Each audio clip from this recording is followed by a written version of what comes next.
ডাকসুর ভোট নিয়ে সরগরম ক্যাম্পাস, চারপাশে উৎসবের আমেজ। কে নির্বাচিত হতে পারেন বা কোন প্যানেল কেমন হলো, ক্যাম্পাসের চিরচেনা আড্ডার আলোচনার এখনকার মূল বিষয় এটি।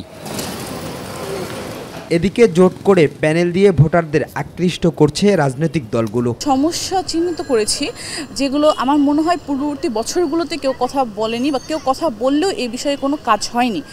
আমি সেই কাজগুলোতে এগোতে চাচ্ছি, যেহেতু আমার প্রশাসনের মাধ্যমে আমাকে এগোতে হবে, তাই আমি ডাকসুকে বেছে নিয়েছি। যেমন পরিবেশ বান্ধব একটা হচ্ছে আমাদের ভিশন, হচ্ছে সুস্থ শিক্ষার্থী, পরিবেশ বান্ধব ক্যাম্পাস এবং সচেতন ডাকসু। তো আমরা এই ভিশনে এগিয়ে যাচ্ছি এবং আমাদের লক্ষ্য হচ্ছে যেরকম আমরা যদি স্বাস্থ্য সম্পর্কে প্রথমে বলতে চাই, শারীরিক স্বাস্থ্য। আমরা কিছুদিন আগে দেখেছি বঙ্গমাতা হলের একজন আপু মারা গিয়েছেন, একটা মর্মান্তিক ঘটনা, তার প্রতি শোক প্রকাশ করছি। তো সেখানে তিনি যে মারা গেছেন সেখানে একটা প্রাথমিক স্ট্রেচার পর্যন্ত ছিল না।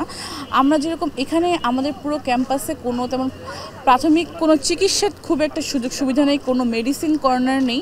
আমি চাচ্ছি যে এই সমস্ত কিছু সমাধানের জন্য ক্যাম্পাসে আমরা একটা ওষুধ মেডিসিন কর্নার, বিভিন্ন কর্নারের মধ্যে যেখানে যেই ভবন থেকে কাছে হয় সেখানে আমরা একটা মেডিসিন কর্নার দেবো, যাতে শিক্ষার্থীরা কোনো সমস্যায় পড়লে বা কোনো ইমার্জেন্সি কাজে যেন তাদেরকে দ্রুত অনেক দূরে না যেতে হয়, ক্যাম্পাসের মধ্যেই একটা চিকিৎসা পায়। যেমন সেটা হতে পারে যে আমরা একটা ভর্তুকির মাধ্যমে আনার চেষ্টা করছি, প্রশাসন থেকে আমরা একটা ভর্তুকি নিব। সেটা শুধু শিক্ষার্থীরা তাদের ভার্সিটি কার্ডের মাধ্যমেই এই শিক্ষার্থীরা তারা নিতে পারবে, মেডিসিনের সুযোগ সুবিধা নিতে পারবে। তারপর আমরা যদি বলতে চাই পরিবেশ বান্ধবটা হচ্ছে যে আমরা ক্যাম্পাসে যেরকম শুধু ভবন নির্মাণই নয়, গাছ বনায়নের ক্ষেত্রেও একটা প্রভাব রাখতে হবে। কারণ চারপাশে যেই পরিবেশ দূষণ হচ্ছে, দূষণটা আমরা রোধ করতে গাছের ভূমিকা অপরিসীম, আমরা এটা সবাই জানি।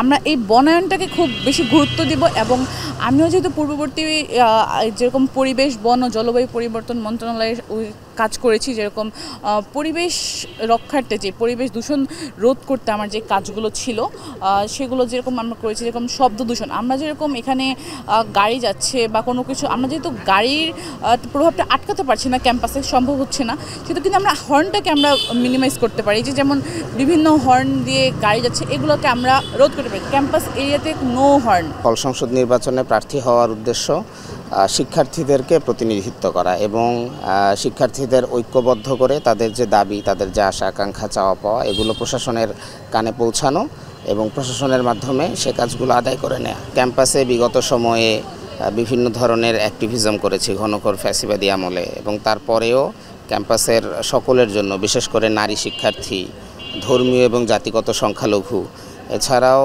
ক্যাম্পাসের একদম সব ধরনের শিক্ষার্থীদের জন্য আমরা বিভিন্ন ধরনের অ্যাক্টিভিজম করেছি এবং আমাদের যে ইশতেহার আমরা প্রণীত করছি সেখানে আমরা হচ্ছে ঢাকা বিশ্ববিদ্যালয়কে একটা রাজনৈতিক প্রতিষ্ঠান, আপনি জেনে থাকবেন ঢাকা বিশ্ববিদ্যালয় যত না একটা একাডেমিক প্রতিষ্ঠান, তার চেয়ে বেশি এটা একটা রাজনৈতিক প্রতিষ্ঠান। এখানে একাডেমিয়ার চর্চা যতটা হয় তার চেয়ে বেশি রাজনীতির চর্চা হয়।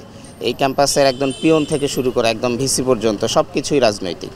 তো আমরা ঢাকা বিশ্ববিদ্যালয়কে একটা প্রকৃত বিশ্ববিদ্যালয়, একটা একাডেমিক চর্চার জায়গা পরিণত করার জন্য আমাদের ইশতেহার আমরা প্রণীত করেছি এবং আমরা আশা করব শিক্ষার্থীরা আমাদের এই ইশতেহারের জন্য আমাদেরকে বেছে নেবেন। পিছিয়ে নেই স্বতন্ত্র প্রার্থীরাও, তারাও বার্তা দিচ্ছেন পরিবর্তনের। ক্যাম্পাসে তীব্র আবাসনের একটা সংকট দেখা যায়, এটা অনেকটা কৃত্রিম হতে পারে, কিন্তু প্রথম ও দ্বিতীয় বর্ষে যতদিন না পর্যন্ত শিক্ষার্থীরা হলে সিট পাচ্ছে ততদিন প্রশাসন যেন তাদেরকে আবাসন বৃত্তির নিশ্চয়তা প্রদান করে। একই সাথে প্রথম দ্বিতীয় বর্ষের শিক্ষার্থীদের পার্ট টাইম কাজের ক্ষেত্রে প্রশাসনের বিভিন্ন গুরুত্বপূর্ণ জায়গা হতে পারে, ক্যাম্পাসের বিভিন্ন গুরুত্বপূর্ণ পয়েন্ট কিংবা তাদের কর্মক্ষেত্র, অফিস, রেজিস্ট্রার বিল্ডিং, এই জায়গাগুলোতে যাতে পার্ট টাইমের একটা কাজের তাদের একটা ব্যবস্থা করতে পারে প্রশাসন।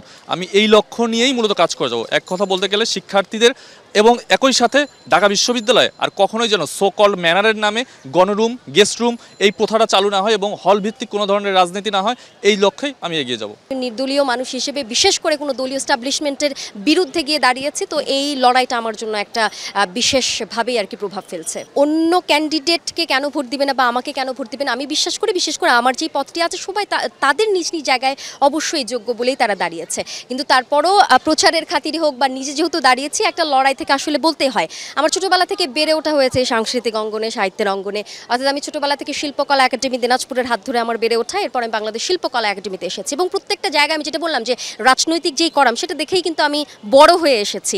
তো এর মধ্যে দিয়ে আমি নিজেও নৃত্যকলা ডিপার্টমেন্টে আছি, এটাও কিন্তু সেই অঙ্গনেরই একটা অংশ যেটা আমার একাডেমিকভাবেই চলে যাচ্ছে এবং বারবার প্রত্যেকবারে সেটা নারী ধর্ষণ থেকে হোক কিংবা জুলাই আন্দোলন হোক কিংবা নিরাপদ সড়ক আন্দোলন, প্রত্যেকবারে আমি শিক্ষার্থীদেরকে সাথে নিয়ে একটা জায়গায় সরব থেকেছি, তাদের সামনে হোক কিংবা পেছনে হোক কাজ করার চেষ্টা করেছি। তো সেই জায়গা থেকে আমি বিশ্বাস করি শিক্ষার্থীরা আসলে সেই জায়গাটিতে তাদের নিজস্ব একটা বিবেচনা আছে, সেই বিবেচনা অনুযায়ী তারা যদি বুঝতে পারে যে না, জিনিয়া নামের এই মেয়েটা আসলে তাদের এই অঙ্গনটাকে ভালো একটা কিছু দিতে পারবে, কারণ সেই অঙ্গনেই বিচরণ করেই বড় হওয়া একজন মানুষ, সে জানেই অঙ্গনের ভেতরে কী ধরনের আসলে জটিলতা তৈরি হয়। তো সে যদি মনে করে বা তারা যদি মনে করে, তাহলে আমার মনে হয় যে শিক্ষার্থীরা অবশ্যই আমাকে বেছে নিতে পারবে বলে আমি আশা প্রাপ্তি। ডাকসু ঢাবিয়ানদের একটি আবেগ, আর এটি হলো আমাদের কাছে একটা উৎসবের আমেজের মতো। গার্ডিয়ান পাবো, একজন স্টুডেন্ট প্রতিনিধি পাবো, যাদের কাছে আমরা নিজেদের সমস্যাগুলো মন খুলে বলতে পারবো, এইসবে বিষয় সব মিলে ভালোই লাগছে। শিক্ষার্থীরা বলছে কালো অধ্যায় কাটিয়ে ভোট দিতে মুখিয়ে তারা। আমি যদি দায়িত্ব পাই, তারা আমাকে হলে পাবে, তারা যে অসুবিধাগুলো